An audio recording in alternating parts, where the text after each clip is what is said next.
Assalamualaikum warahmatullahi wabarakatuh. Kami dari kelompok 1 akan mempresentasikan hasil laporan penelitian kami yang terdiri dari bab 1, bab 2, dan bab 3 dengan judul Pengaruh Faktor Harga, Pajak, dan Daya Beli Konsumen terhadap maraknya penjualan iPhone second di pasar black market Indonesia pada tahun 2016 sampai tahun 2020. Adapun anggota kelompok kami yaitu saya sendiri Nurjanati, ada Eki Maulia Salsabila P, ada Fitri Aulia Ramadhani. Baik, langsung saja untuk mengefisienkan waktu, saya akan membahas mengenai bab 1 yaitu pendahuluan. Masuk ke dalam latar belakang kami, tentunya perkembangan teknologi yang semakin pesat menyebabkan meningkatnya kebutuhan masyarakat terhadap smartphone. Salah satunya iPhone. iPhone dikenal sebagai produk premium dengan kualitas tinggi dan nilai pretest yang besar. Namun di Indonesia, harga iPhone resmi cenderung jauh lebih tinggi dibandingkan dengan negara lain. Hal ini disebabkan oleh adanya pajak impor, pajak pertambahan nilai atau PPN, serta fluktuasi nilai tukar rupiah terhadap dolar Amerika. Kondisi tersebut membuat sebagian konsumen beralih untuk membeli iPhone dari pasar black market karena harganya yang jauh lebih murah. Akan tetapi, pembelian di pasar gelap ini tidak melalui jalur resmi dan tidak membayar pajak, sehingga menimbulkan kerugian bagi negara serta persaingan yang tidak sehat dengan distributor resmi. Fenomena meningkatnya penjualan iPhone black market ini menunjukkan bahwa faktor pajak, daya beli, dan juga harga mempengaruhi dan berperan penting dalam mempengaruhi keputusan pembelian di masyarakat. Sehingga rumusan masalah yang kami angkat ada 3, yaitu yang pertama, bagaimana pengaruh faktor harga, pajak, dan daya beli konsumen terhadap maraknya penjualan iPhone second di pasar black market Indonesia. Lalu yang kedua, bagaimana perbandingan keputusan pembelian antara iPhone resmi dan iPhone black market ditinjau dari harga, kualitas, dan kepuasan konsumen. Lalu yang ketiga, faktor manakah yang paling dominan dalam mendorong konsumen untuk memilih iPhone black market. Adapun tujuan penelitian yang ingin kami capai, yang pertama untuk mengetahui pengaruh faktor harga, pajak, dan daya beli konsumen terhadap penjualan iPhone black market. Lalu yang kedua untuk membandingkan keputusan pembelian antara iPhone resmi dan iPhone black market. Lalu yang ketiga untuk mengidentifikasi faktor yang paling dominan yang mempengaruhi keputusan pembelian iPhone black market. Adapun manfaat penelitian yang kami harapkan terbagi dalam 2, yaitu manfaat teoritis dan manfaat praktis. Manfaat teoritisnya tentu sebagai bahan referensi dalam mengembangkan ilmu ekonomi dan perilaku konsumen, khususnya yang berkaitan dengan shadow ekonomi dan pasar gelap. Lalu manfaat praktisnya dibagi menjadi 3. Yang pertama, bagi pemerintah, kami mengharapkan agar pemerintah bisa menjadikan ini sebagai bahan dasar pertimbangan dalam merumuskan kebijakan pajak impor dan pengawasan perdagangan ilegal. Lalu bagi perusahaan sebagai bahan masukan untuk merancang strategi dan pemasaran agar produk resmi bisa lebih kompetitif. Lalu yang ketiga, bagi konsumen sebagai sumber informasi agar lebih bijak dalam membeli produk elektronik dan memahami resiko dalam membeli barang ilegal. Adapun sistematika penulisan yang kami gunakan dalam penelitian ini, yang pertama terdiri dari bab 1 pendahuluan yang mencakup mengenai latar belakang, rumusan masalah, tujuan penelitian, manfaat penelitian, dan sistematika penelitian. Lalu bab 2 yaitu tinjauan pustaka mencakup mengenai kajian teori yang relevan dengan faktor harga, pajak, daya beli, serta perilaku konsumen terhadap produk black market, penelitian terdahulu, serta kerangka pikir yang mendukung penelitian.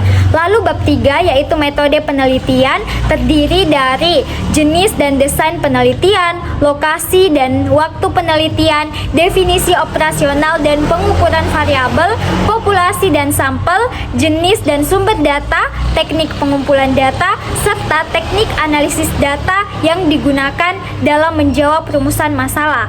Lalu, adapun bab 4 yaitu hasil penelitian dan pembahasan. Bab ini mencakup mengenai bagaimana peneliti bisa mendapatkan hasil pengaruh harga, pajak, dan daya beli terhadap penjualan iPhone black market serta perbandingan keputusan pembelian konsumen antara iPhone black market dan resmi, juga faktor manakah yang lebih dominan yang mempengaruhi pembelian kemudian dianalisis dan dibahas secara mendalam. Adapun bab 5 yaitu kesimpulan dan saran berisi bagaimana hasil dari penelitian yang telah dilakukan serta saran yang bisa diberikan bagi perusahaan, bagi pemerintah, konsumen maupun peneliti selanjutnya. Baik, di sini saya akan menjelaskan bab 2 tinjauan pustaka dari hasil penelitian kami. Yang pertama yaitu ada kajian teori.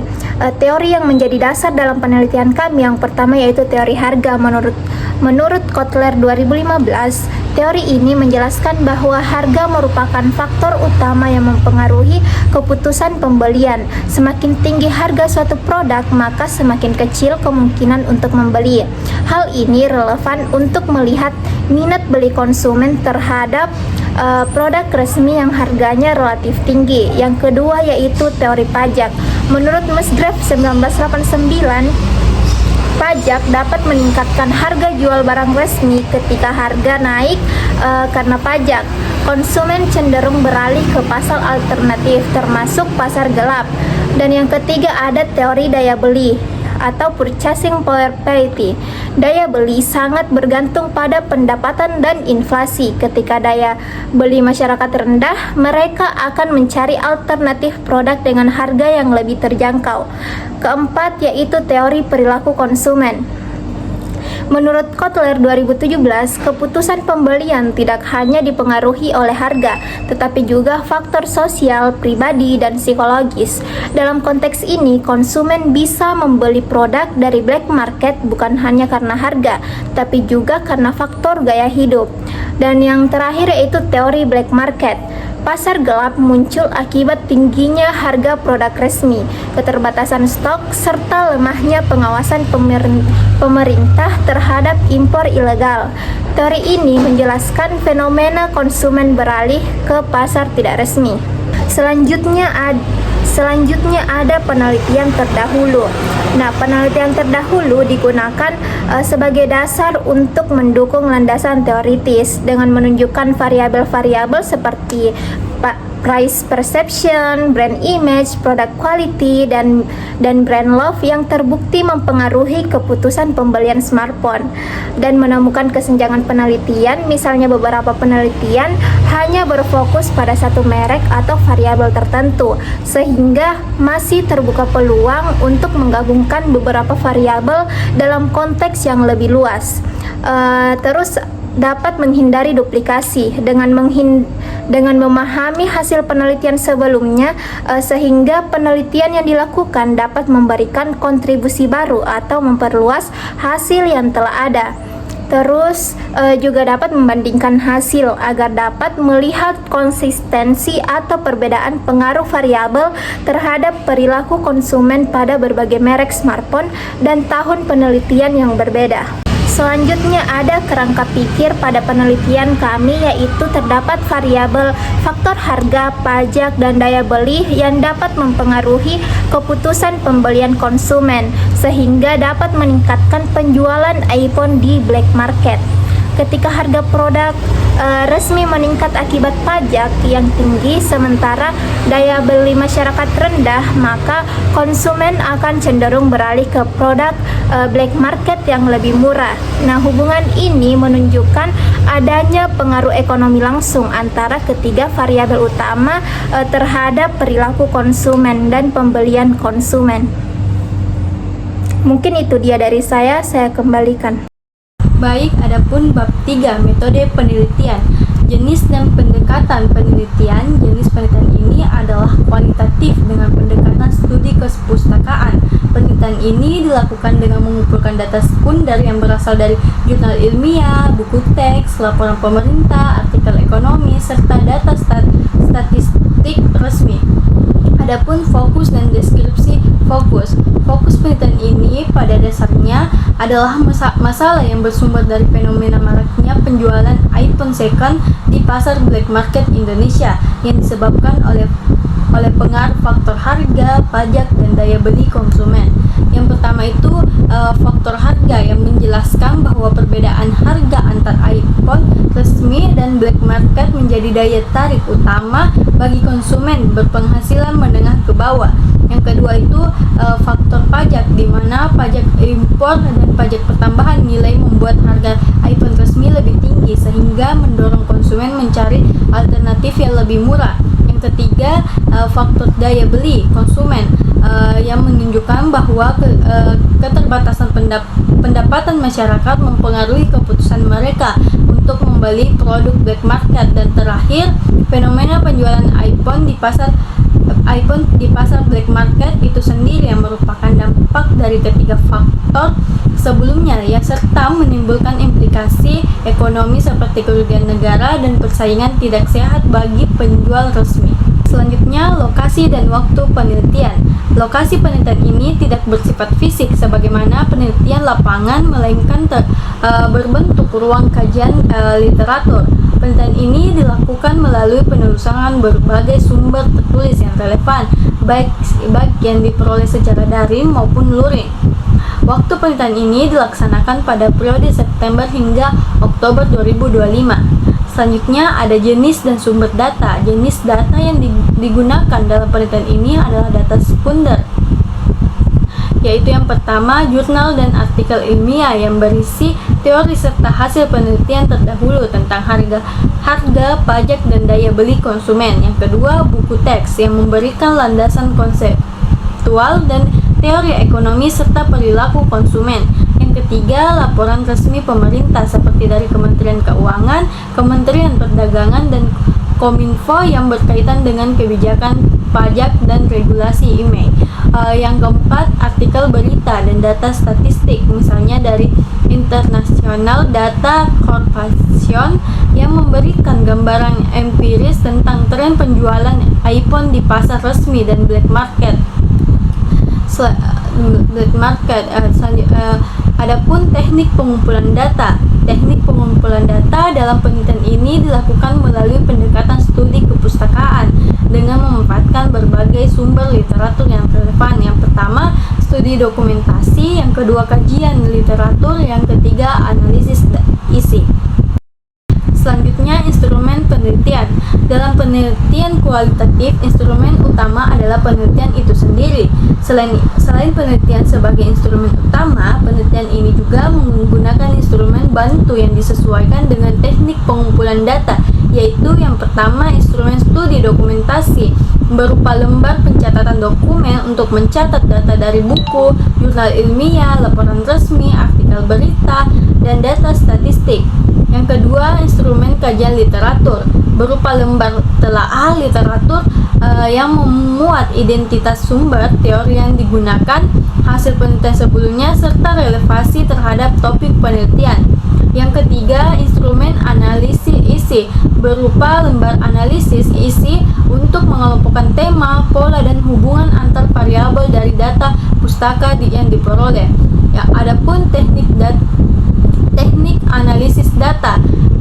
Dalam model ini, proses analisis dilakukan melalui 4 tahap utama, yaitu yang pertama, data collection atau pengumpulan data dari berbagai sumber pustaka. Yang kedua, data condensation, yaitu proses penyaringan dan pemilihan data yang relevan. Yang ketiga, data display, yaitu penyajian data dalam bentuk uraian deskriptif agar lebih mudah dipahami. Yang keempat, konstruksi drafting atau verification, yaitu tahap penarikan kesimpulan dan verifikasi terhadap hasil analisis agar diperoleh gambaran yang akurat tentang pengaruh faktor harga, pajak, dan daya beli terhadap maraknya penjualan iPhone di pasar black market.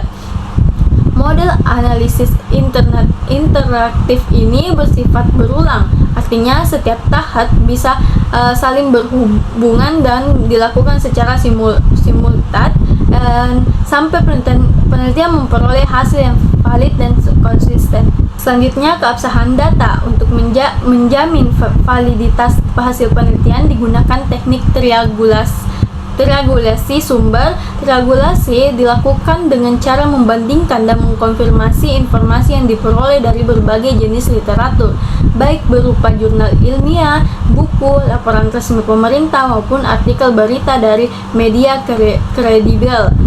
Dengan demikian, data yang digunakan dalam penelitian ini tidak hanya bersumber dari satu dokumen, tetapi diverifikasi melalui berbagai referensi yang berbeda. Selain itu, keabsahan data juga diperkuat dengan pemilihan sumber yang kredibel dan mutakhir, hanya literatur yang terlibat oleh lembaga resmi, jurnal berputasi, serta penerbit akademik yang dijadikan rujukan utama. Adapun tahap-tahap penelitian, penelitian ini menggunakan pendekatan kualitatif dengan metode studi kepustakaan yang bersifat deskriptif analitis. Yang pertama itu identifikasi topik dan permasalahan, yang kedua pengumpulan data, yang ketiga reduksi dan klasifikasi data, yang keempat analisis data, yang kelima penarikan kesimpulan, yang terakhir penyusunan laporan penelitian. Itulah tadi laporan penjelasan mengenai hasil penelitian kami dari bab 1 sampai dengan bab 3. Segala kekurangannya kami ucapkan mohon maaf dan sekian, terima kasih.